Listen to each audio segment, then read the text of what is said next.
चलिए, आपका हार्दिक स्वागत। अब पहली स्लाइड में आप एक चित्र देखिए और मुझे बताइए, इसमें जो आपको लाइंस दिख रही हैं, क्या वो सीधी हैं, पैरेलल हैं कि टेढ़ी मेढ़ी है?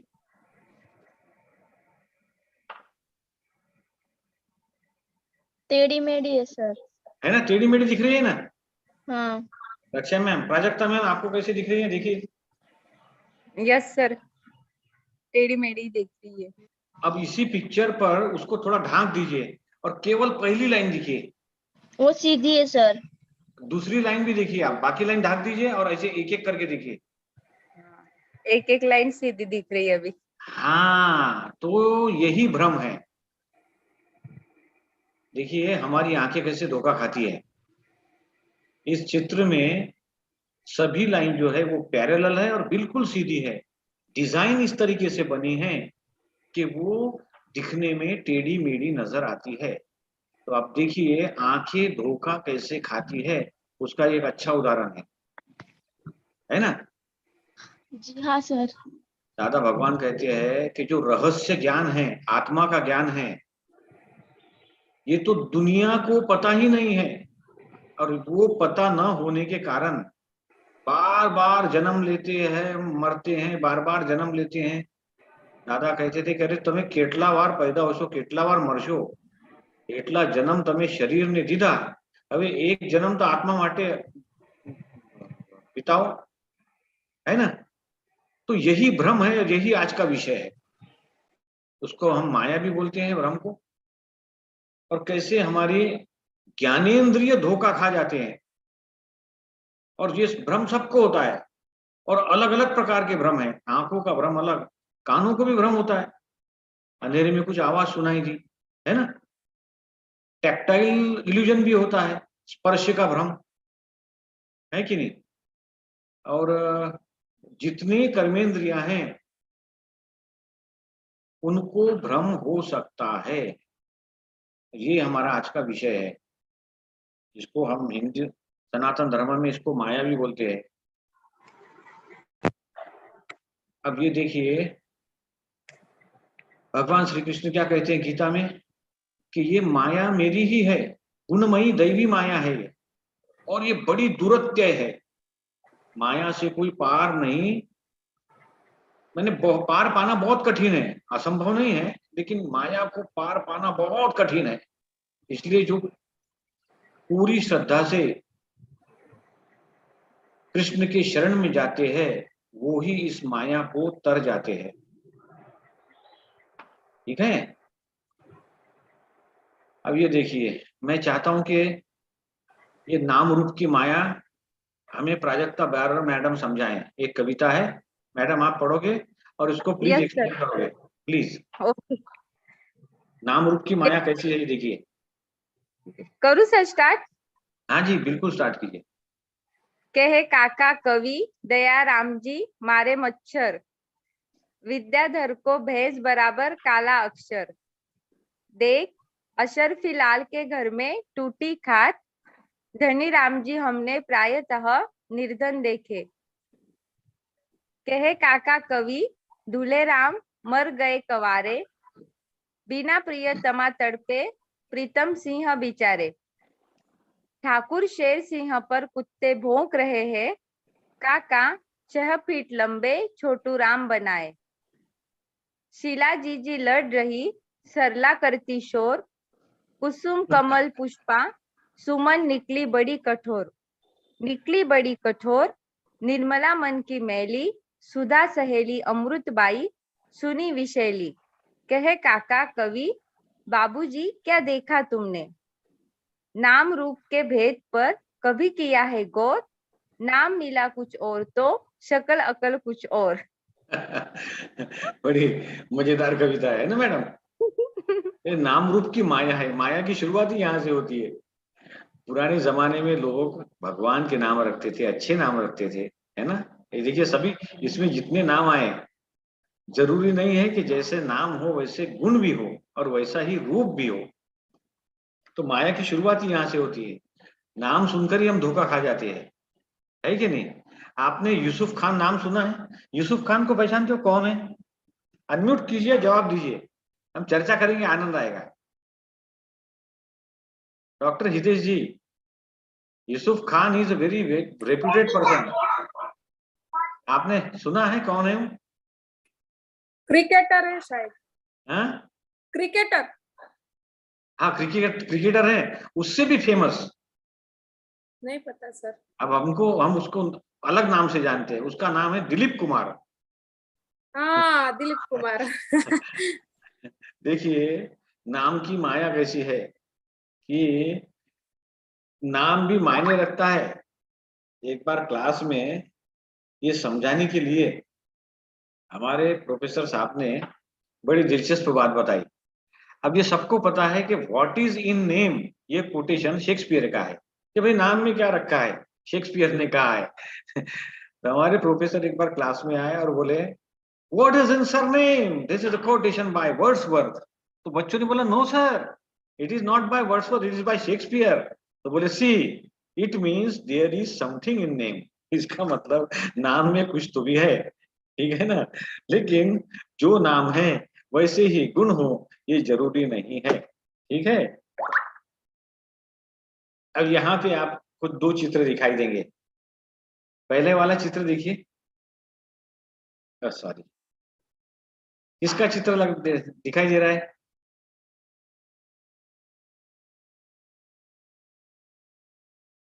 रक्षा मैम,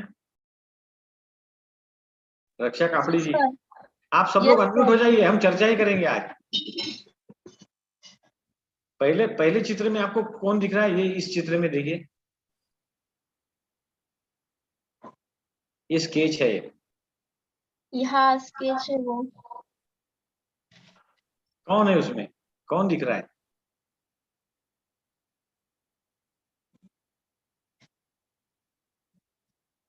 एक लेडी।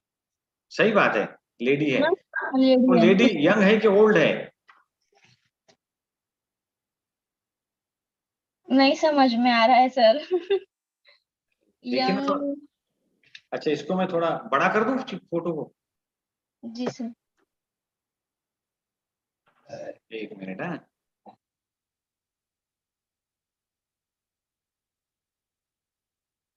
देखिए इसको थोड़ा बड़ा कर देते हैं। अब देखिए,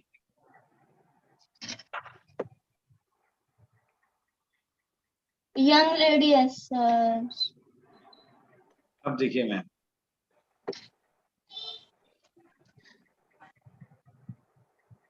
अभी क्या दिख रहा है इसमें? यंग दिख रही है। हाँ अच्छा, यंग देखो लेडी। बहुत बढ़िया, आपने मतलब देखिए ये आपको यंग दिख रही है। किसी और पार्टिसिपेंट से मैं पूछूंगा कि आपको क्या दिख रहा है। डॉक्टर हितेश जी ओपन हो सकते हैं? नीरज साहेब अनम्यूट થઈ શકો? हाँ सर। आपने चर्चा करिए ने, મજા આવે થોડી ચર્ચામાં। हाँ, यंग लेडी लागे છે सर। યંગ લેડી લાગે છે? हाँ। જો તમારું એંગલ એકદમ બરાબર છે, હા। હવે એમાં જ ઓલ્ડ લેડી પણ છે, આ ઓલ્ડ લેડી દેખાયનો પ્રયત્ન કરો, દેખાય છે? એકદમ ઓલ્ડ છે, આ જો હું તમને બતાવું, આ જે છે ને આ ઓલ્ડ લેડીનું નાક છે, આ ઓલ્ડ લેડીની આંખ અને આ ઓલ્ડ લેડીનો લિપ્સ, આ બાજુ हाँ सर। દેખાય છે ને? हाँ। જો એક જ ફોટોમાં ઓલ્ડ પણ દેખાય ને યંગ પણ દેખાય। यंग पण। હા તો આ આપણો બધા ઉત્તર બરાબર છે, આપનો વ્યૂ પોઈન્ટના ફેર છે અને ચિત્રની બનાવટ એવી છે। હવે આ બીજા ચિત્ર દેખો, જો તમે એમાં શું દેખાય? हाँ चित्र, इसको भी बड़ा कर देता हूँ थोड़ा आपके सुविधा के लिए। इसमें सब डबल डबल आपको दिखाई देगा। अब बताइए इसमें आपको क्या दिख रहा है? ये दूसरा चित्र है, बीच में मिरर, मतलब फोटो से बीच में मिरर, मतलब मिरर में उसकी प्रतिछाया दिख रही है ऐसे। क्या बात है, आपको मिरर हाँ। अच्छा मिरर वाला दिख गया, प्रतिबिंब दिख गया। तो ये आदमी दिख रहा है ना? ऐसा हाँ, लगता है हाँ, आईने के सामने खड़ा है। बहुत अच्छा है, आपने ब्लैक पर बराबर फोकस किया। अभी व्हाइट पर फोकस कीजिए तो ऐसे लगेगा ये कोई खंबे वगैरह है मंदिर के, देखिए। हाँ ચેસ નું પાસું હોય ને એવું. હા જોઈ છે ને? હા આ જો તો આ એક વસ્તુ છે, આ કેટલાક વાર આપણે કઈ બીજા જ અનુભવમાં આવે, આ કઈ બીજા રૂપ એવું ધારણ કરે અને પછી આપણે ભ્રમ થાય। આ તો એકદમ એકદમ નાનલું અને સિમ્પલ ઉદાહરણ હતું, પણ આપણા જીવન, લોકોના જીવનમાં એટલું ભ્રમ છે, એટલું ભ્રમ, એમને ખબર પણ નહીં મળી कि आखी जिंदगी भ्रम में निकली जाए। हम सभी को ये दिशा भ्रम का अनुभव तो होता ही है।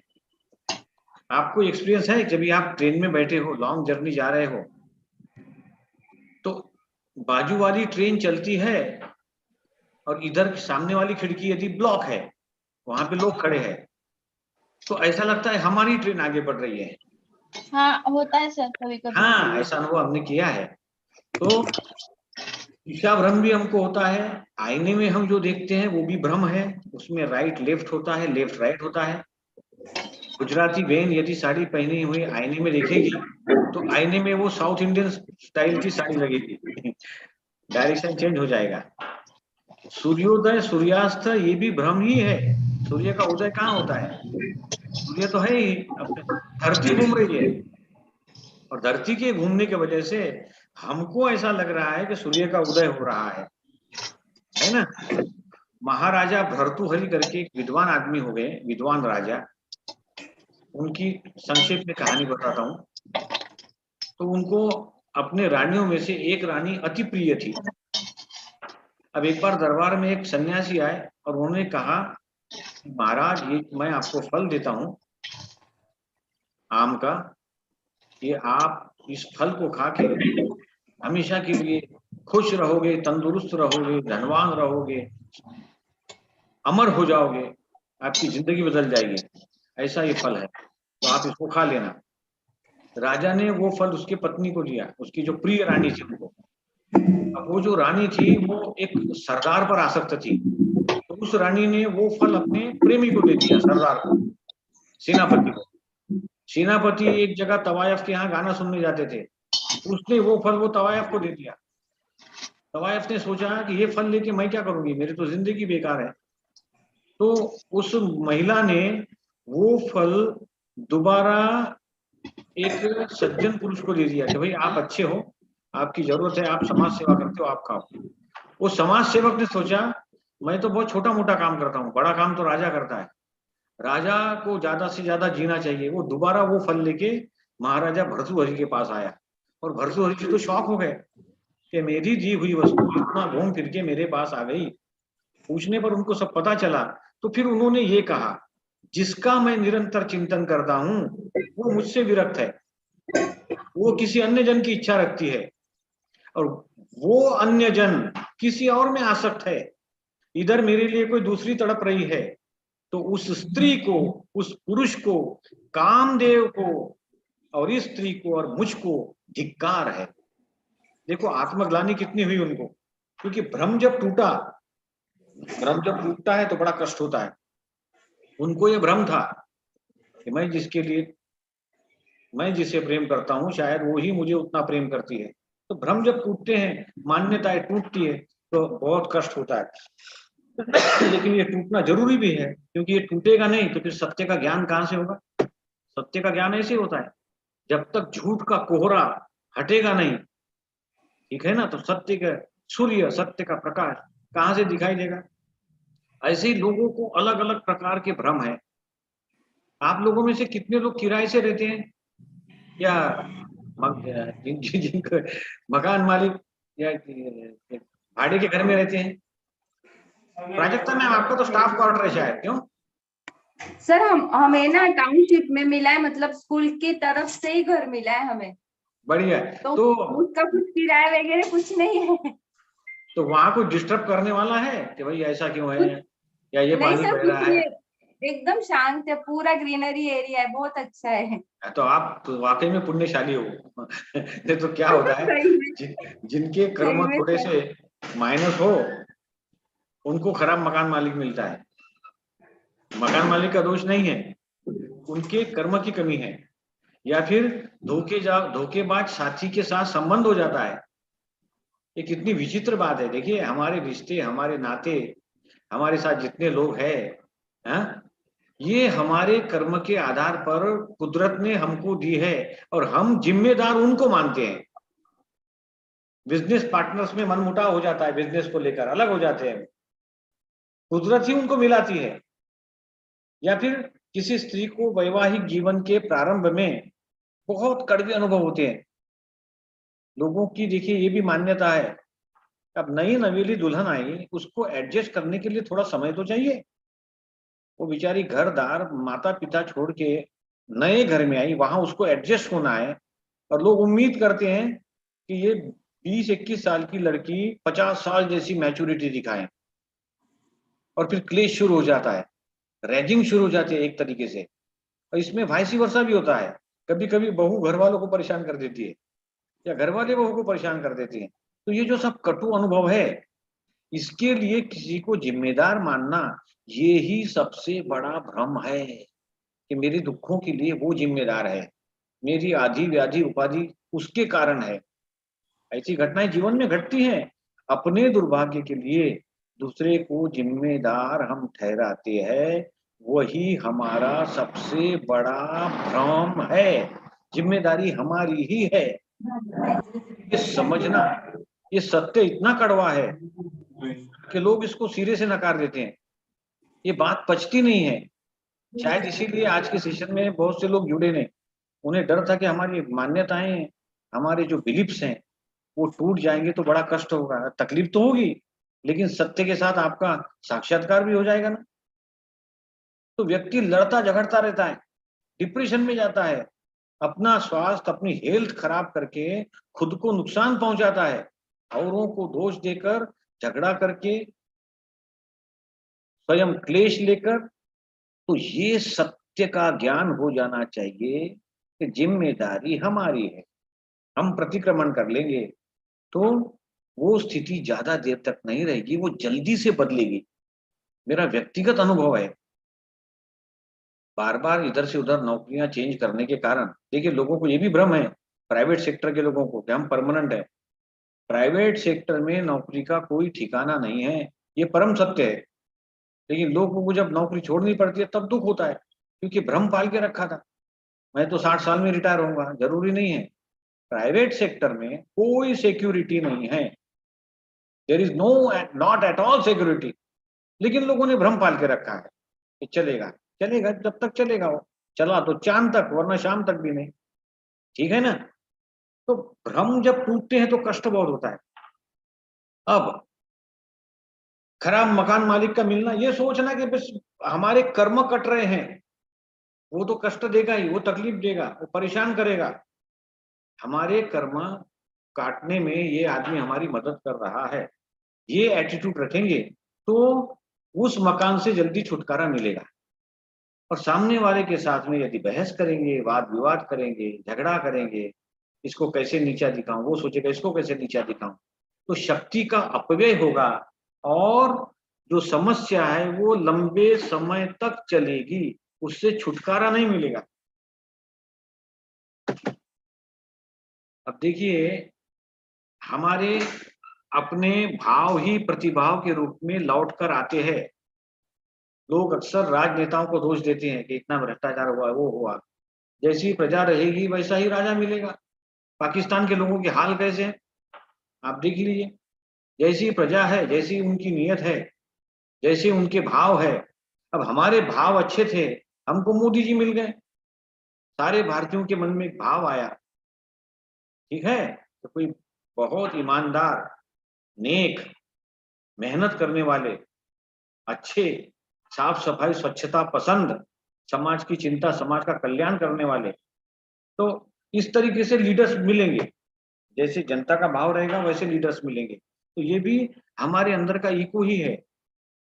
बड़े बड़े इंडस्ट्रियलिस्ट, उनके कंपनी में हड़ताल होती है, अशांति होती है, झगड़ा होता है, फैक्ट्री बंद करने की धमकियां मिलती है, ठीक है, तो वो जिम्मेदार मजदूर को ठहराते हैं, जबकि अंदर का उनका अतिरेकी लोभ और मजदूरों के साथ अनुचित व्यवहार, ये जिम्मेदार है एक्चुअली। अब ये बहुत कड़वा सच है, हमारे साथ कुछ गलत हुआ तो, क्योंकि एक क्वेश्चन तो बनता है ना भाई कि वो हमारे साथ ही क्यों हुआ। मेरे साथ कुछ गलत हुआ, मुझे किसी ने गाली दी कहीं बगैर किसी कारण के या छोटे से वजह पर किसी को धक्का लग गया और उसने बोल दिया कि ऐसा वैसा ये वो कुछ उल्टा सीधा, तो मुझे ये सोचना चाहिए कि ये बेचारे ने मेरा कर्जा लौटा दिया, मेरा एक कर्म कट गया। मन की मन में उसको धन्यवाद कह के आगे निकल जाए, ठीक है ना, क्योंकि हमारा एक नुकसान, एक गड्ढा भर गया मन में। ऊपर से उसको धन्यवाद देंगे तो ज्यादा गालियां देगा, हो सकता मार भी दे या पागल समझ ले। मन के मन में उसको बोलेंगे कि भाई आपने, तुम्हारा हमारा अभी जो लेन देन था वो आपने लौटा के मुझे मुक्त कर दिया, अभी मैं कर्जे से मुक्त हो गया। अभी तक बंधन में था ना, इसलिए कर्जा मेरे पास आया, प्रकृति ने आपको निमित्त बनाया। बहुत बड़ी फिलोसॉफी है। अब जो दिखता है वो रियल होता है क्या? और एक चित्र आ गया यहाँ पे, मैडम इस फोटो को भी आप देखिए और बताइए क्या दिख रहा है। मराठी में कहावत है बड़ी सुंदर, दिसते तसं नसते म्हणून जग फसते, है ना।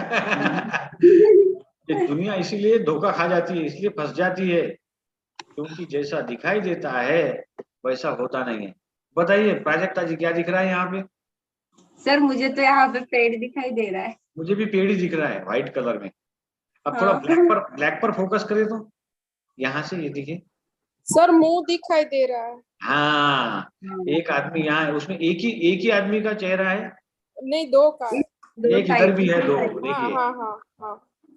तो जैसा दिखाई दे रहा है, अब इसको हम चेहरा समझ के देखिए एक एंगल से तो वो भी है, और ट्री समझ के देखे तो वो भी है, ठीक है ना। ऐसा ही जब हम उपवास रखते हैं, बहुत से लोग उपवास नहीं करते, ठीक है, और वो इसलिए नहीं करते क्योंकि उनकी ये मान्यता है कि उपवास करने से कमजोरी आती है, शरीर ढीला हो जाता है, फिर कोई काम नहीं होता। अब ये भी एक तरीके का देखिए कितना बड़ा भ्रम है, ये तो शरीर को मन का भ्रम है। कर्मेंद्रिय के भ्रम तो हम समझ सकते हैं कि कुछ सुनाई दिया, लोगों को कुछ सुनाई भी देता है ना, भ्रम सबको होता है। स्वप्न भी बहुत बड़ा भ्रम है, आंख खुलती है तब पता चलता है अरे थैंक गॉड ये सपना था। तो कर्मेंद्रिय के भ्रम हम समझ सकते हैं, कुछ अलग दिखाई देना, कुछ अलग सुनाई देना, कुछ अलग स्वाद होना, स्वाद भी भ्रम है ना। ये पेप्सी कोला वगैरह हर बार हमारे इस बार इन्होंने इतना हैमर किया माइंड पर कि लोगों को उसमें स्वाद आने लगा, है कि नहीं। और करेले जैसी इतनी गुणकारी सब्जी, वो केवल 30% लोगों को करेला पसंद है। मतलब वो करेले का गुण जानते हैं, बाकी लोगों को ये भ्रम है कि करेला कड़वा होता है, अच्छा नहीं होता, स्वाद बिगड़ जाता है। लेकिन उसका जो खाते हैं उनको पता है कि उसमें स्वाद क्या है, ठीक है। उपवास या अर्ध उपवास, इससे तो शरीर की शुद्धि होती है, ठीक है। यदि हम भोजन आहार नहीं लेते एक दिन, तो हमारी पूरी जो शरीर की मशीन है इसमें प्यूरिफिकेशन का प्रोसेस शुरू हो जाता है, और ये शुद्धि अंत में शुद्ध होकर फिर शक्ति प्राप्त होती है। शुरू में ऐसा लगता है भ्रम है, कमजोरी आ रही है, ढीलापन लग रहा है, ये तो मैंने भी अनुभव किया है, इस भ्रम का मुझे अनुभव है। लोग देखिए आप, हमारे यहाँ नवरात्र में 9 दिन उपवास रखते हैं, मुस्लिम लोग रोजा रखते हैं रमजान में, है कि नहीं।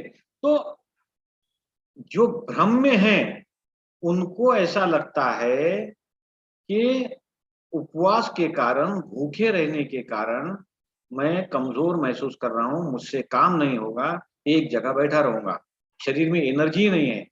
जबकि जिनको भ्रम नहीं है वो लोग ये बात को जानते हैं कि कोई आंतरिक शक्ति है, एनर्जी मेरी बढ़ रही है उपवास के कारण, क्योंकि प्यूरिफिकेशन हो रहा है, कचरा अंदर का जल रहा है, शुद्धिकरण हो रहा है, ठीक है।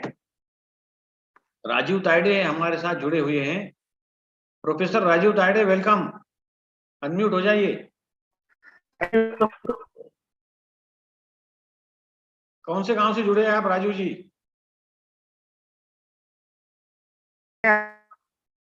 ओह, इश्यू थोड़ा सा नेटवर्क का है, आवाज नहीं आ रही आपकी क्लियर। नांदगांव खंडेश्वर। हाँ, आपकी आवाज नहीं आ रही सर, आपकी आवाज नहीं आ रही। चलिए, थोड़े नेटवर्क स्ट्रांग होने के बाद हाँ हम आपसे बातचीत करेंगे। तो देखिए, मोशन वर्सेस इमोशन, ये भ्रम ही है कि लोग भावुकता को प्रेम या संवेदना समझ लेते हैं। लव, अट्रैक्शन, इनके बीच ये इनसे संबंधित भी बहुत बड़ा भ्रम हो जाता है। और सच कहा जाए तो ये जो भावुकता है, भावुकता मतलब यहाँ पर उसका मतलब है उद्वेग, अच्छा भाव होना, भावना होना, वो तो पॉजिटिव चीज है। लेकिन उद्वेग हो जाना, पैशन हो जाना, ऑब्सेशन हो जाना, वो ऑब्सेशन हमको कमजोर बनाता है।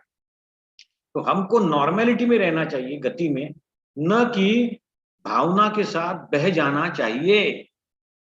क्योंकि जो भावना के साथ बह जाते हैं उन पर वो वैसा असर होता है। मुझे याद है, एक मध्य प्रदेश की एक जगह पे शोले फिल्म देखने के दौरान एक बेचारी बूढ़ी महिला बेहोश हो गई। वो इतनी भावुक हो गई और उसमें की हिंसा उसको सहन ही नहीं हुई, तो बेहोश होकर गिर गई नीचे चेयर से। ठीक है, तो ज्यादा भावना प्रधान हो जाना या आकर्षण को प्रेम समझ लेना, सबसे बड़ा भ्रम तो यही है कि कोई हमसे प्रेम करता है। लोगों ने इतने भ्रम पाल के रखे, इतने इल्यूजन है जीवन में। आदमी भ्रम पैदा होने से लेकर मृत्यु तक, we are surrounded by a number of illusion. हमारे गांव में एक मुस्लिम परिवार है, उनसे पूछा किसी ने कि भाई आपने इतने सारे बच्चे, 14 बच्चे हैं आपको, इतने सारे बच्चों की जरूरत क्या है? तो उनका कहना था कि मैं जब मरूंगा तो भाई एक ना एक बच्चा तो रहेगा मेरे मुंह में पानी पिलाने के लिए। लेकिन जब उनकी डेथ हुई तो पूरा परिवार एक जगह शादी में गया हुआ था। और हमारे एरिया में क्या है, गांव में, कि जब शोक करते हैं तो जोर जोर से चिल्ला के रो के शोक करते हैं। तो बच्चे, बीवी ये चिल्ला रहे थे कि देखो हम सब चले गए, इनके मुंह में आखिरी 2 बूंद पानी भी नहीं डाल सके, इतना बड़ा परिवार था। रो रहे थे, चिल्ला रहे थे, ये तो मर गया बेचारा, आखिरी में पानी भी नहीं मिला, ऐसा वैसा। तो ये उनका भ्रम था कि ज्यादा बच्चे होंगे तो मरते दम तक, मरते समय मुझे कोई पानी पिलाएगा। तो ये भ्रम से मुक्ति हो जाए तो ही कुछ आदमी आत्मज्ञान के बारे में सोच सकता है। तमाम कर्मेंद्रिय, यहाँ तक कि मन भी हमारा भ्रमित ही रहता है। ठीक है ना, पानी पूरी खाने की शरीर को जरूरत नहीं है ये सब लोग जानते हैं कि पानी पूरी खाने में कोई एनर्जी नहीं है। लेकिन वो भ्रमवश मन मांगता है, पहले मन पहुंच जाता है कि पानी पूरी खाओ, फिर वो दिमाग को आदेश देता है कि जुबान में ऐसा ऐसा टेस्ट आएगा। भ्रमवश वो मानता है कि इसमें टेस्ट है। अब मान लीजिए उस पर्टिकुलर पानी पूरी का मसाला ही खराब है या नमक ज्यादा है, फिर आपका भ्रम टूट गया ना।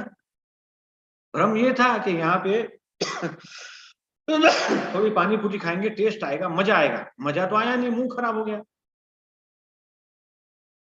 व्यक्तिगत उदाहरण दूं तो मेरे यहाँ पर, मेरे घर में मेरी पत्नी बैगन भुर्ता बड़ा अच्छा बनाती है, बहुत ही शानदार, डिलीशियस। अब हमारे बच्चों को और मुझे भी ये भ्रम हो गया कि बैगन भुर्ता खाने में बहुत आनंद है तो हम एक होटल में गए, वहां पे मेनू देखा तो उधर भुर्ता ऑप्शन था, तो हम लोग बड़े खुश हो गए। मन में वही था, जैसा घर पे बनता है वैसा मिलेगा। तो भाई साहब ने ऐसा भुर्ता लाया कि सबका मुंह टेढ़ा होने लगा। अरे ये भुर्ता है, ये बैगन भुर्ता है। किसी ने नहीं खाया, थालियां वैसी रह गई। तो भ्रमवश ये चीजें, मान्यताएं भ्रमवश पैदा होती है, और फिर वो जब टूटती है तो फिर सत्य का साक्षात्कार होता है।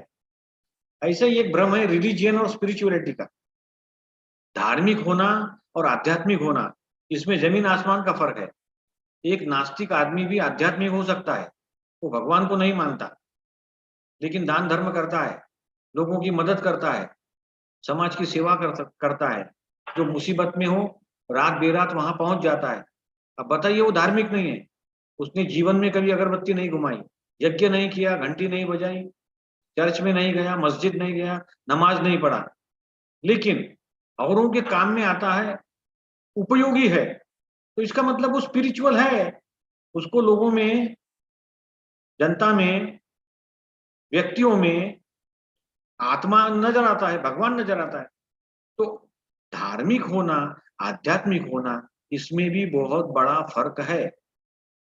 हमारे महाराष्ट्र में शिरवाडकर साहब बहुत प्रसिद्ध लेखक है, विवा शिरवाडकर। उनकी एक छोटी सी कहानी है कि एक भूखा बच्चा, भूखा प्यासा एक कॉलोनी में पहुंच गया और उसने देखा कि एक जगह भीड़ लगी हुई है, अंदर कोई मीटिंग वगैरह चल रही है। तो वहां गेट के पास वो पहुंच गया, सिक्योरिटी से पूछा कि भाई मैं भूखा हूं, मुझे कुछ खाने को चाहिए। सिक्योरिटी ने बताया बेटा अंदर तो बोले मीटिंग चल रही है, कुछ बातचीत चल रही है। एक यूनिफॉर्म में सब लोग आए थे, सब व्हाइट यूनिफॉर्म में। बोले क्या है? नहीं, बोले यहाँ पे चर्चा होती है, आज का ये सब मोहल्ले के लोग चर्चा करते हैं एक जगह बैठकर, आज का विषय है भगवान है कि नहीं। इस विषय पर चर्चा हो रही है। तो बोले तुम रुक जाओ, उनकी चर्चा खत्म होगी, जब बाहर निकलेंगे तब तुमको कुछ मिल सकता है। तो बच्चा वहां रुक गया, भूखा प्यासा था बेचारा, वेट करता रहा। बाहर से जब लोग निकले तो मकान मालिक भी आया और भूखे बच्चे को पूछ के बोलता है बोलो भाई क्या है?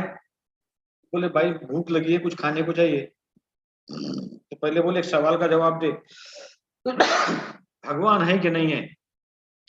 तो बच्चे ने कहा, बच्चा बेचारा हो, बोले हाँ भगवान है, मैं मानता हूँ। हाँ बोले शाबाश, तेरा जवाब सही है, भगवान है। बोले वो देखता है, सुनता है, तो तू चिंता क्यों करता है? भगवान तेरी मदद कर देगा, जाओ। बोले यहाँ से भेज दिया उसको, वहां से कुछ दिया नहीं। वो लड़का बेचारा हैरान परेशान आगे गया। आगे दूसरा मकान आया, वही स्थिति, वहां भी मीटिंग हो रही थी, उसके साथ वही हुआ, एपिसोड रिपीट। और इस बार मकान मालिक ने पूछा बोलो बेटा, तो बोले भाई कुछ खाने को दे दो। नहीं, पहले सवाल का जवाब दे, भगवान है कि नहीं है? अब इसने सोचा था पहले बार हाँ बोला तो कुछ मिला नहीं, अब नहीं बोल दो, तो उसने कहा भगवान नहीं है। फिर वो आदमी ने कहा बिल्कुल शाबाश, तुम तो बड़े जानकार हो। अब जब तुमको पता चल ही गया है कि भगवान है नहीं, जो भी है हम खुद है, तो खुद कुछ करो और खाने की व्यवस्था कर लो, कोई आने वाला नहीं तुम्हारी मदद करने के लिए। वहां भी उसको कुछ नहीं मिला। फिर कुछ देर आगे बढ़ा, एक बूढ़ी महिला थी, पेड़ के नीचे बैठी थी, भिखारन थी वो भी। उसने बुलाया बच्चे को, बोले बेटा भूखा लगता है, खाना खा ले। तो उसने पूछा दादी माँ एक बात बताओ, भगवान सही में है कि नहीं है? तो बुढ़िया बोली बेटा मुझे पता नहीं, मुझे तो लोग पागल कहते हैं। तो see the difference between religion and spirituality. People do number of यज्ञास, 5 टाइम के लोग नमाज पढ़ते हैं, लोग चर्च में जाते हैं, यज्ञ करते हैं, ठीक है, अलग अलग कर्मकांड करते हैं, भोजन भोजन की व्यवस्था करते हैं औरों के लिए। तो ये बात अलग है। जरूरी नहीं जो धार्मिक है वो आध्यात्मिक हो, और धार्मिक लोगों का आध्यात्मिक विकास वो एक शुरुआत हो सकती है, ठीक है ना। But there is essentially difference between a religious man and a spiritual man, ठीक है। अब एक भ्रम सबसे बड़ा पाल के लोगों ने रखा है नॉन वायलेंस के बारे में। लोग ये समझते हैं कि हम नॉनवेज नहीं खाते यानी हम नॉन वायलेंस ही है। ऐसा नहीं है। यदि आपके अंदर घृणा है, लोभ है, मोह है, घमंड है, छल कपट है, ईर्ष्या है, द्वेष है, इसका मतलब आप वायोलेंट है। केवल आप नॉनवेज नहीं खाते, बाकी सारी बुराइयां तो अंदर ही है, तो वो वायोलेंस, वो हिंसा ही है। ऐसे कई लोग हैं। एक किराना दुकानदार प्योर वेजिटेरियन, सुबह दुकान खोलने से पहले पूछता है अपने बच्चे से, शटर बंद है दुकान का, बेटा वो सिंग तेल में सोयाबीन का तेल मिक्स कर दिया? बोले हाँ पापा। वो चावल में सफेद कंकड़ मिला दिए? जी पापा। और दाल में पीला वाला कंकड़? हाँ। और वो राजमा में काला कंकड़, वो भी फिक्स है, माल तैयार है। चलो बोले मंदिर जाके आएंगे, अगरबत्ती लगाते हैं और फिर शटर उठाते हैं। तो देखिए धर्म कर्म की क्रियाएं हो रही है, लेकिन व्यवहार में उसका पालन नहीं हो रहा है। ये एक तरीके से नॉन वायलेंस है, अद्भुत भ्रम है हिंसा का। हिंसा को ऐसा नहीं कि किसी की जान ली, खून किया तो ही हिंसा हुई, वो तो स्थूल हिंसा है ही। लेकिन किसी की और कुदृष्टि डालना वो भी हिंसा है। अक्सर लोग भजन में जाते हैं, हाँ?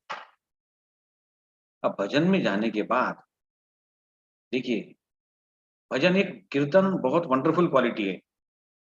यदि चित्त को एकाग्र करना है, आंख बंद करते हैं और बढ़िया से संगीत वाद्य सुनाई दे रहे हैं, सुरीला स्वर है, भजन हो रहा है, उसका अर्थ भी समझ में आ रहा है, तो देखिए कितना लाभदायक है। तब हम कह सकते हैं हमारा चित्त एकाग्र हो गया, वी आर नॉन वायलेंट। लेकिन कई लोग हैं, भजन में जाने के बाद, कानों से भजन सुनने के बाद, आंखों से भगवान के दर्शन करने के बाद नजर उनकी ये रहती है कि भजन में कौन कौन आया है, महिलाओं में कौन है, और ऐसी कौन महिला है जिसको पहले देखा नहीं, आज ही आई है। ये तो मेरा अनुभव रहा। वापी में एक जगह भजन चलता था, तो ये गृहस्थ थे, भजन में बैठते थे, मुंह से वो भजन रिपीट भी करते थे, लेकिन दृष्टि उनकी महिलाओं के गैंग की तरफ ही रहती थी।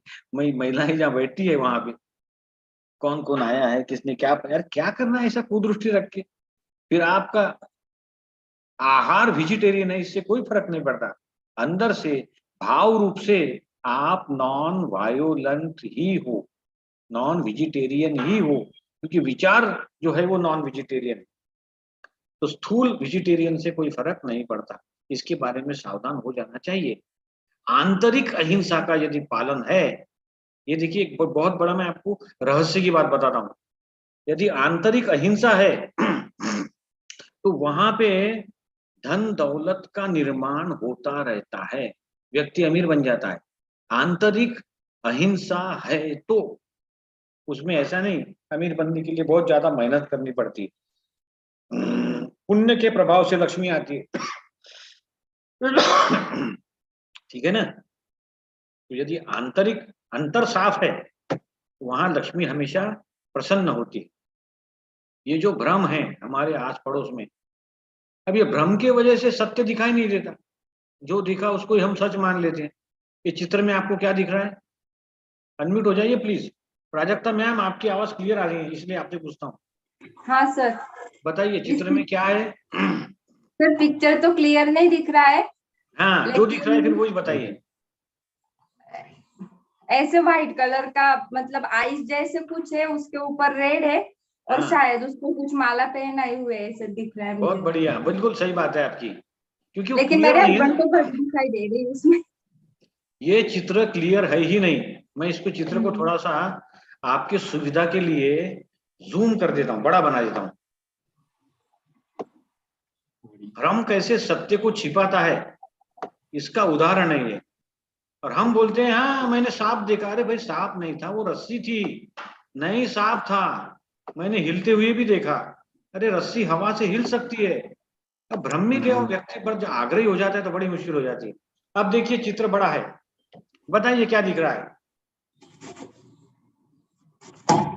सर अभी वो एक्स नजर आ रही है मुझे। मुझे भी रेड कलर दिख रहा है भाई, और नीचे हाँ, ये कलर है। वो वस्तु हाँ। क्या हो सकती है, किसी का कोई अंदाज लगाता है, तर्क कर सकता है? चेहरा सर, दो साइड में थोड़ा फेस जैसा दिखता है। सही बात है, कुछ भी हो सकता है, मुझे भी पता नहीं है। इसका कोई जवाब नहीं है। ये टाइटल क्या है हमारे स्लाइड का? भ्रम सत्य को छुपाता है। अब देखिए ये कुछ भी हो सकता है। मुझे ऐसे लगा ये घड़ी है शायद, और इसमें 10:10 हो रहे हैं। जी सर, वॉच के जैसा लेकिन दिख रहा है। हो सकता है कि ये घड़ी ना भी हो। तो भ्रम जो है वो ऐसा ही है, वो सत्य को छिपा देता है। तो क्लैरिटी से हम विमुख हो जाते हैं। अनेक प्रकार के भ्रम हैं, अनेक प्रकार के। कई लोगों को तो ऐसा है जहां तो केवल लड़कियां हैं, वो बोलते हैं हमारा वंश आगे कैसे बढ़ेगा। अरे तुम भ्रम में हो, क्या गारंटी है कि वंश आगे बढ़े? या हमारी चिता को अग्नि कौन देगा? ऐसे ऐसे लोगों ने भ्रम पाल के रखे हैं, आपको क्या बताऊं कि भाई हमारा एक बेटा है, वो इतने इतने बेटे हैं, ये नहीं करेगा तो वो हमारा ध्यान रखेगा, मेरे रिश्तेदार है, पत्नी मेरी सेवा करेगी बुढ़ापे में। ऐसे ऐसे भ्रम पाल के रखे हैं कि पूछिए मत। तो भ्रम के कारण हमें कुदरत का वृद्धि और नाश का नियम दिखाई नहीं देता। कुदरत का नियम है, एक चीज जन्म लेती है, बढ़ती है, फिर वो डिस्ट्रक्शन की तरफ चली जाती है। ठीक है, जन्म वृद्धि और नाश ये नियम सबके लिए है, वो दिखाई नहीं देता। इसलिए क्या है कि हम संबंधों को टिकाए रखने के लिए प्रयत्नशील होते हैं। उस संबंध को टिकाए रखने के लिए हमारे मन में लालसा होती है। आप किसी गांव में चले जाइए, देहात में, लोग क्या बोलते हैं, वाह वाह क्या शांति है। अरे शांति कहाँ है, इनएक्टिविटी है, लोगों के पास काम नहीं है, पेड़ के नीचे बैठे हैं, कुछ बीड़ी पी रहे हैं, कुछ बातें कर रहे हैं। ठीक है, तो ग्राम्य जीवन जो निष्क्रिय होता है, भ्रम के कारण वो शांतिपूर्ण लगता है। अब देखिए सबसे बड़ा भ्रम कौन सा है, ये जो बाहर से दिखने वाला शरीर है, ये ही सच्चा शरीर है ऐसा लगता है, ये ही मैं हूं। लोगों ने शरीर को मैं मान लिया और आत्मा का तो कुछ भान ही नहीं है। इसलिए जब फिर शरीर बीमार होता है, लाचार होता है, मृत्यु शैया पर होता है, बहुत तकलीफ होती है, क्योंकि मान लिया ना मैं शरीर हूं। अब शरीर तो नष्ट हो गई, उसको तकलीफ भी होगी, परेशानी होगी, दर्द होगा। ठीक है, तो ये जो भ्रम है शरीर का, ये सबसे बड़ा भ्रम है। और इसीलिए लोगों को बार बार पैदा होना पड़ता है, बार बार मरना पड़ता है, और आत्मा की भी अनुभूति नहीं होती। कई लोग हैं वो सीरियस से नकार देते हैं। चरवाक, ये बहुत पुराना ऋषि है, क्या कहता था, खाओ पियो आनंद करो मजा करो, जिंदगी में कुछ नहीं है, कर्ज निकालो घी पियो। जितनी मजा करना है मजा कर लो, एक बार मर गए दोबारा आएंगे नहीं आएंगे क्या पता। ये देखिए भ्रम है, क्योंकि सत्य का ज्ञान ही नहीं है। ऐसे अनेक प्रकार के भ्रम हैं जो हमको भटका देते हैं, भटका देते हैं। आसक्ति को हम प्रेम समझ लेते हैं, ठीक है, और सच्चे प्रेम को भी कभी कभी जाना पहचाना नहीं जाता, उसको आसक्ति समझ लेते हैं।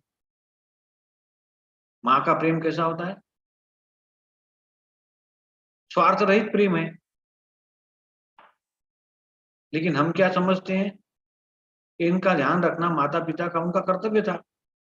आजकल की नई जनरेशन में ये आर्ग्यूमेंट बहुत ज्यादा प्रचलित है कि हमको इन्होंने जन्म दिया, हमको पैदा किया, तो हमारा लालन पालन पोषण इनका कर्तव्य है। ये कितना बड़ा भ्रम पाल के रखा है, बोलिए। यानी प्रेम को उन्होंने कर्तव्य का नाम दे दिया। माता पिता का प्रेम होता है वो बच्चों का ध्यान रखना, उसकी जरूरतें पूरी करना, अपने सपने कुर्बान करके उसका हर सपना पूरा करना। और बच्चा यदि भ्रम में है, यदि उसको सत्य का पता है, तो उसका व्यवहार बहुत अच्छा रहेगा माता पिता के प्रति। और भ्रम में है, वो सोचेगा इन्होंने किया ही क्या है। एक सीन है ना, एक एक मूवी में एक सीन आता है, उसमें बेटा बोलता है अपने माँ बाप से, आप लोगों ने हमारे लिए किया ही क्या है, ये तो सब माँ बाप करते हैं, ये तो उनका फर्ज है, उन्होंने दुनिया में लाया है, वो नहीं करेंगे तो कौन करेंगे। और कौन सा आपने बड़ा पहाड़ खोद दिया, क्या किया, हमको 2 समय खाना खिलाया, ये टूटी फूटी छत रखी, एक कमरे में सुलाया। देखिए तो बड़ी विचित्र बात है ये। भ्रम में रहने वाले के निर्णय भी, जब हम जीवन में कोई निर्णय लेते हैं, यदि वो भ्रम से प्रेरित है, वो निर्णय आगे चल के बहुत गलत साबित होता है। ऐसे कई परिवार है मेरे परिचय में है कि जिन्होंने बच्चों को बहुत अच्छा पढ़ाया लिखाया, विदेश भेजा, और अब वो बेचारे माता पिता बुढ़ापे में यहाँ अकेले हैं और वो पछता रहे हैं कि काश इतना हमने नहीं किया होता। क्योंकि पानी मांगे तो पानी देने वाला कोई नहीं घर पे, बातचीत करने के लिए कोई नहीं, भावनाएं शेयर करनी हो, दीवारों के साथ थोड़ी बात करेंगे। एक साथ परिवार में वो अकेले पड़ गए, बच्चे शहर चले गए या विदेश चले गए, और वहां वो खुश है। ठीक है, अमेरिका में जो गए उनके तो हालात ऐसे हैं कि यदि मैसेज भी आता है कि भाई आपके पिताजी नहीं रहे, तो दोनों भाई बोलते हैं यार अभी मेरा तो बहुत शेड्यूल बहुत टाइट है, इंटरप्रेन्योरशिप है, ये मीटिंग है, वो मीटिंग है, एक काम कर तू चला जा, पापा पापा गए हैं जल्दी जा, और अगले बार मम्मी जाएगी तो फिर तू रुक जाना, मैं चला जाऊंगा। यहाँ तक कि यूटिलिटरन हो गए। तो ये भ्रम के कारण ऐसा होता है। हमारा जो भारतीय जीवन है ये तो विस्फोटों से भरा पड़ा है, क्षुल्लक बातों पर अशांति और व्यग्रता होती है, जरूरत से ज्यादा हम बोलते हैं, है ना, इतना शोरगुल है, और वही शोरगुल, अंदर का शोरगुल भ्रम के कारण हमें बाहर दिखाई देता है। तो ये भ्रम में से निकले कैसे?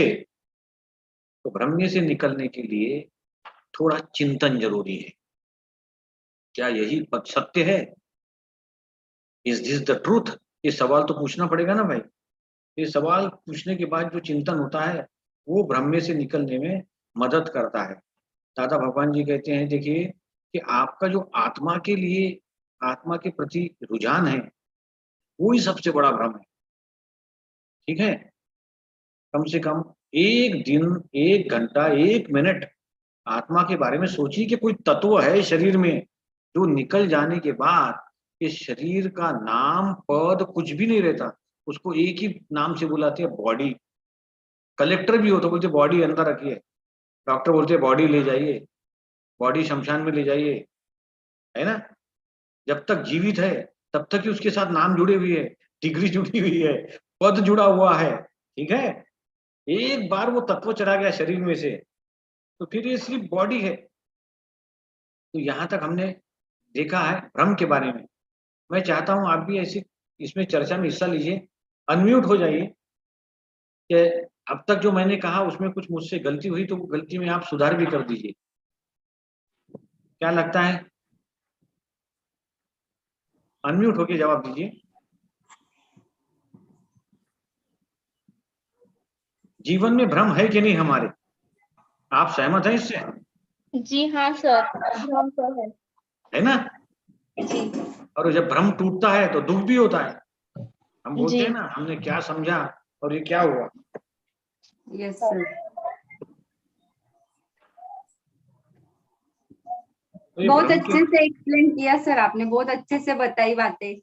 बस मैं तो मैडम कुली हूँ, 2 नंबर के प्लेटफॉर्म पर माल पड़ा हुआ था, उसको उठा के आपके प्लेटफॉर्म पर रख दिया है।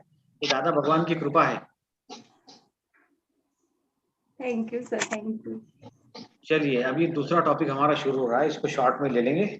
अनित्यता, ये भी भ्रम से रिलेटेड है कि आत्मा तो हमेशा से अमर है, हमेशा से रहा है, हम बस बीच में प्रकट हो रहे हैं। श्री कृष्ण भगवान अर्जुन से कहते हैं कि संपूर्ण प्राणी जन्म से पहले वो अप्रकट अवस्था में और मरने के बाद भी वो अदृश्य हो जाते हैं, इन्हें बीच में ही देखा जा सकता है, अतः शोक करने की जरूरत नहीं है। अनित्यता का सिद्धांत क्या है कि जो भी दुख है, तकलीफ है, परेशानी है, वो परमानेंट नहीं है। दिस टू शाल पास, वो निकल जाने वाला है। तो उदास होने की जरूरत क्या है, झगड़ा करने की जरूरत क्या है, बताइए।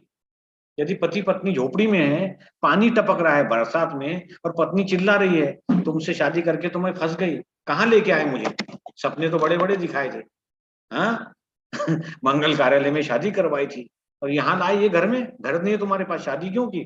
अरे भाई परमानेंट नहीं है वो, हो सकता है आगे चल के बंगला बन जाए बड़ा, उसमें दुख क्लेश करोगे तो जो अच्छा होने वाला है वो डिले हो जाएगा, और वहां भी शांति से रहोगे तो वो जो अवस्था है वो जल्दी से पास हो जाएगी। ये बहुत बड़ा रहस्य है, इसको समझिए आप। तो उद्वेगित होने की, व्यग्रता की कोई आवश्यकता ही नहीं है, है? तो ये इम्परमानेंस का सिद्धांत समझ लेना बहुत जरूरी है। मुझे एक बात बार बार जब चिंता सताती है कि भाई अपनी स्थिति ऐसी है, माली हालात ऐसे है, आर्थिक स्थिति ऐसी है, परिवार ऐसा है, यदि आगे चल के कोई मुसीबत आए भी तो ये मुझे बहुत संतोष देता है इम्परमानेंस का सिद्धांत। ये परमानेंट नहीं है, स्थितियां आएंगी, बदलेगी और जाएगी। और नहीं भी बदली तो भी वो स्थिति परमानेंट नहीं है, मृत्यु तो आएगा। तो मृत्यु सारे परेशानियों से, सारे तकलीफ से मुक्त कर देगा। ये कितना बड़ा आधार देने वाला वाक्य है कि हम कोई अश्वत्थामा थोड़ी है कि शरीर से हमारे जख्म बह रहा है, तकलीफों का अंत नहीं है, अनंत है। अरे हमको तो मौत है ना, तो जितनी तकलीफ है उतनी होगी, अंत में मौत। और कुदरत, mother nature is very kind. माँ कुदरत की कितनी कृपा है, जब वो देखती है कि किसी के शरीर में दर्द सहने की क्षमता नहीं है तो वो बेहोश कर देती है। बताइए आप, होता है ना ऐसा एक्सीडेंट में, या कुछ कट जाए, बहुत बड़ा जख्म हो, बहुत बड़ा, बहुत ज्यादा दर्द हो, जब सहन ही नहीं कर सकता आदमी तो वो बेहोश हो जाता है। क्या प्रकृति का देखिए व्यवस्था कितनी सुंदर है। दर्द सहन न करने के कारण बेहोशी, क्योंकि प्रकृति जानती है दर्द सहने की लिमिट है, उस लिमिट के बाहर दर्द नहीं होता। अब देखिए, एक ही अवस्था में हम क्लेश करते रहेंगे, नाराज रहेंगे, उदास रहेंगे, नकारात्मकता की माला लेकर कोसने का जाप करते रहेंगे, तो इसको कहते हैं आर्त ध्यान। यानी निगेटिव मेडिटेशन में हम पहुंच गए, और निगेटिव मेडिटेशन में पहुंचने के बाद कोई पॉजिटिव चीज नहीं होगी, निगेटिव ज्यादा होगा। तो ये कब होता है निगेटिव मेडिटेशन? इष्ट वियोग में। अच्छा दोस्त, अच्छी भाई, ठीक है, पत्नी, अच्छे गुरु, अच्छी जगह, अच्छा मकान, इनसे जब बिछड़ना पड़ता है, उदास होने की जरूरत नहीं है। हमको जान लेना चाहिए कि ये सब इम्परमानेंस के लॉ के, it is subjected to the law of impermanence, अधीन नहीं है, परमानेंट नहीं है। राम जी को वनवास जाना पड़ा भाई, वो इम्परमानेंस के सिद्धांत को जानते थे, खुशी खुशी वनवास चले गए। परमानेंट कुछ भी नहीं है, ना अच्छी चीजें हैं ना बुरी है, ना सुख है ना दुख है। तो निगेटिव मेडिटेशन नहीं होना चाहिए। जब इष्ट का वियोग हो जाए, जब साथी बिछड़ जाए, जब मित्र बिछड़ जाए, कोई बात नहीं, कभी ना कभी टकराएंगे, फिर मिलेंगे। अनिष्ट संयोग से भी अर्थ ध्यान हो जाता है। गलत वस्तु हाथ में आ जाए, देखिए ऑनलाइन का जमाना है, आपने ऑर्डर दिया, पैसा भी दे दिया, और पैसा देने के बाद वो वस्तु खराब निकली, टूटी फूटी निकली, पूरा दिन आर्त ध्यान रहता है, निगेटिव मेडिटेशन रहता है, तकलीफ होती है, कष्ट होता है, उसको हम कोसते हैं। तो ऐसा नहीं होना चाहिए। वेदना जन्य होता है, किसी को कोई बीमारी है, कैंसर, ब्लड प्रेशर, ट्यूमर, तो वेदना होने पर आदमी उसी का चिंतन करता है, उसको बोलते वेदना जन्य आर्त ध्यान। और इसका परिणाम बड़ा भयानक होता है। मनुष्य के भाव से व्यक्ति तिर्यंच गति में चला जाता है, पक्षी या जानवर बन जाता है, दोबारा मनुष्य नहीं बनता। जिन्होंने जीवन भर आर्त ध्यान किया उनको पक्षी का या जानवर का जन्म मिलता है, ऐसे ज्ञानी पुरुष कहते हैं। ठीक है, तो इस सबसे सावधान रहने की जरूरत है कि बुरी अवस्था में, तकलीफ वाली अवस्था में, कष्टदायक अवस्था में हमारा निगेटिव मेडिटेशन ना हो। अब जितने चेंजेस हो रहे हैं, बदलाव है, उसका एक लिमिटिंग वैल्यू है। ये फोटो देखिए आप, इसमें जो झूला है वो झूला पीछे एक निश्चित स्थान पर ही पहुंचेगा, बाद में उसका स्पीड 0 हो जाएगा, फिर वहां से वो दोबारा आगे आएगा। तो जिंदगी की अवस्थाओं का भी ऐसा ही है। ठीक है, एक ही स्थिति हमेशा के लिए बनी नहीं रहेगी, इसलिए नफरत या पूर्वाग्रह नहीं होना चाहिए। और हमारी जो ईर्ष्या है, द्वेष है, निगेटिविटी है, ये इस सिद्धांत के जान लेने पर कम हो जाएगी कि स्थितियां बदलेगी। झूला पीछे जा रहा है, अभी पीछे जाने का समय है, एक समय ऐसा है जब वो आगे आएगा। सैकड़ों उदाहरण है साहब, सैकड़ों उदाहरण है। जब किसी ने 0 से शुरू किया, फुटपाथ पर रहे, स्ट्रीट लाइट के नीचे पढ़ाई की, और आगे चल के वो बहुत ज्यादा अमीर बने। और इसका उल्टा भी हमने देखा है कि जो बंगलों में रहे, बड़े बड़े महलों में रहे और बाद में भी उनको फुटपाथ पर आना पड़ा। तो अवस्था जो है उसका एक लिमिटिंग वैल्यू होता है, वो अवस्था परिवर्तनीय है। ये सुख दुख का जो चक्र है ये चलता ही रहेगा। इसके कारण मन में निगेटिविटी नहीं आना चाहिए, नहीं तो जो दुख का चक्र है वो ज्यादा चलेगा। और माँ, कुदरत माँ जो है, मदर नेचर, उसका तो एक पर्पस है, ठीक है। कैलेमिटीज के पीछे भी पर्पस है कि आप लोग समझ लो कि जीवन भी अनित्य है, ठीक है, परमानेंट नहीं है, लीज पर ली हुई है, सब कुछ लीज पर लिया हुआ है। लेकिन आदमी ऐसे जीता है ना, ऐसे कपट करता है जैसे वो बहुत साल जीने वाला है। ये भी मुझे चाहिए, वो भी मुझे चाहिए, ये प्रॉपर्टी मेरी, वो कैश मेरा, वो बैंक बैलेंस मेरा, है ना। सावधान इंडिया देखिए आप, लोग कितने अज्ञानी है। अरे कब तक जियोगे? और फिर साथ में ले जाने की तो कोई व्यवस्था है नहीं, है ना। लेकिन अज्ञानता के कारण ये बहुत बहुत कष्टदायक होता है और वो कर्म का फल फिर आगे चल के बहुत बुरी तरीके से भुगतना पड़ता है। तो सभी सिचुएशन है वो टेम्पररी है। यहाँ देखिए आप, धरनी कंप हुआ तो रोड की हालत कैसी होगी, ठीक है, भुज का चित्र है। उसके बाद वो रोड देखिए कैसे बन गया। अब ये भी परमानेंट नहीं है, आगे चल के भूकंप आएगा तो और ऐसे ही हो जाएगा। तो कुदरत में जो घटनाएं घट रही है वो परिवर्तनशील है। इसको हम कहेंगे डिसकंटिन्यूअस कंटिन्यूटी। डिसकंटिन्यूअस है ये, हमेशा एक जैसी नहीं रहने वाली। और एक देखिए, एक आपको बहुत दादा भगवान ने जो कहा था वो परम सत्य आपको बताता हूँ। एक अवस्था 48 मिनट से ज्यादा नहीं रहती। विचार बदलते हैं, मन बदलता है। इसका सबसे अच्छा उदाहरण शराबी का दे सकते हैं। एक शराबी ड्राई डे के दिन शराब की दुकान में गया, वो दुकान के बाजू में उनका घर था। वहां जाके चिल्ला रहा था, भाई डबल पैसा ले लो, इतना ले लो, उतना ले लो, लेकिन मुझे एक बोतल दे दो, बहुत तकलीफ होती है, नींद नहीं आएगी ये। उन्होंने कहा भाई बंद है, ठीक है। पुलिस स्ट्रिक्ट हो गई है, अब आपको दे नहीं सकते, ड्राई डे है, 2 अक्टूबर है, गांधी जयंती, तो आपको नहीं दे सकते। वो चला गया, उसको बहुत बुरा लगा, कोसने लगा, वो गांधी जी को भी बड़ा बुरा कह दिया। लेकिन शाम जब हो गई, 1 घंटे के बाद उसको ऐसा लगा जो होता अच्छा होता है, काम है 50 रुपए खराब करने वाला था, चलो आज बच्चों के लिए मिठाई ले जाता हूँ। देखिए, एक ही विचार हमेशा के लिए टिकता नहीं है, वो विचार बदलता है। आपका मूड अभी खराब है, 50 मिनट के बाद आपका मूड अच्छा हो जाएगा, विश्वास रखिए आप, विचार बदल जाएगा।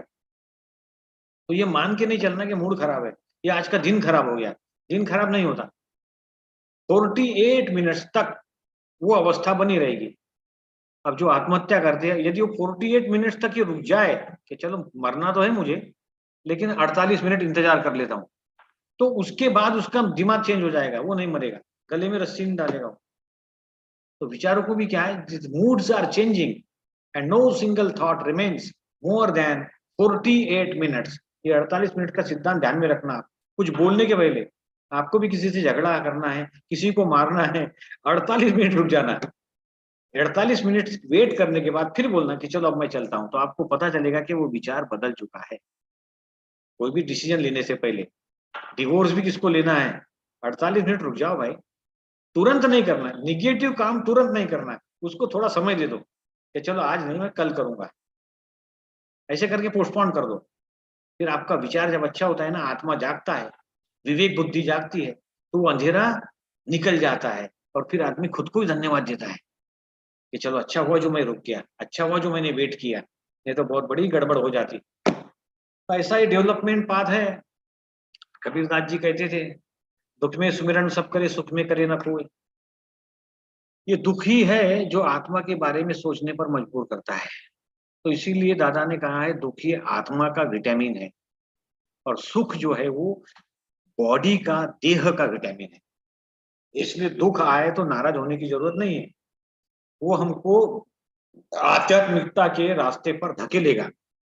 तो even sorrows are also welcome, हमको अध्यात्म की तरफ वो ले जाएगा, स्पिरिचुअल पाथ पर ले जाएगा। क्योंकि आप देखिए लोग जब बहुत सुख और बहुत दुख, ठीक है, क्योंकि वो आनंद तो मिलता नहीं है। अभी अंबानी साहब के बहुत करीबी मिस्टर शाह करके हैं, कुछ उनको 10 करोड़ रुपए ऐसी कुछ सैलरी थी, बहुत अच्छी पोस्ट पर थे, मैनेजिंग डायरेक्टर। उन्होंने 45 साल की उम्र में वो नौकरी छोड़ दी और संन्यास ले लिया। देखिए, तो ये जो दुख का चक्र या सुख के चक्र से थक के अनेक लोग आध्यात्मिकता की शरण ग्रहण करते हैं, फिर वो क्रियाकांड हो, भक्ति हो, शास्त्रों का अभ्यास हो या संतों का सत्संग हो, तो ये बहुत अच्छा है। दुख भी आता है तो भगवान का धन्यवाद करना चाहिए। So today let us not worry ourselves with too much about what is going to happen next. आगे क्या होगा उसकी क्या चिंता करने का, क्योंकि हमारा मन ऐसा बना ही नहीं है। The mind is not built to handle what the heart needs to hand over. ये दिल तो ऐसे ऐसे वस्तु, ऐसे ऐसे विचार हैंड ओवर करेगा मन को, जो मन उस तरीके से बना नहीं है। मन डरपोक है, मन बुजदिल है, मन चंचल है, वो हैंडल नहीं कर पाता situation. Practice of letting go and surrender to the moment as and when it occurs. तो लेट गो करना हमको सीखना चाहिए। चलता है, होता है, सब कुछ अनित्य है, सब ठीक हो जाएगा, ये अर्थपूर्ण शब्द है। और जो होगा देख लेंगे, अभी से क्या चिंता करना। Embrace new changes as if you choose those changes yourself.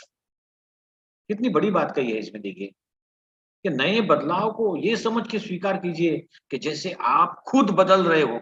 अभी लोग धूप की शिकायत कर रहे हैं 42 डिग्री टेम्परेचर है, महाराष्ट्र में इससे ज्यादा है। राजू तायडे साहब, क्या टेम्परेचर है अभी महाराष्ट्र में? 45 प्लस सर।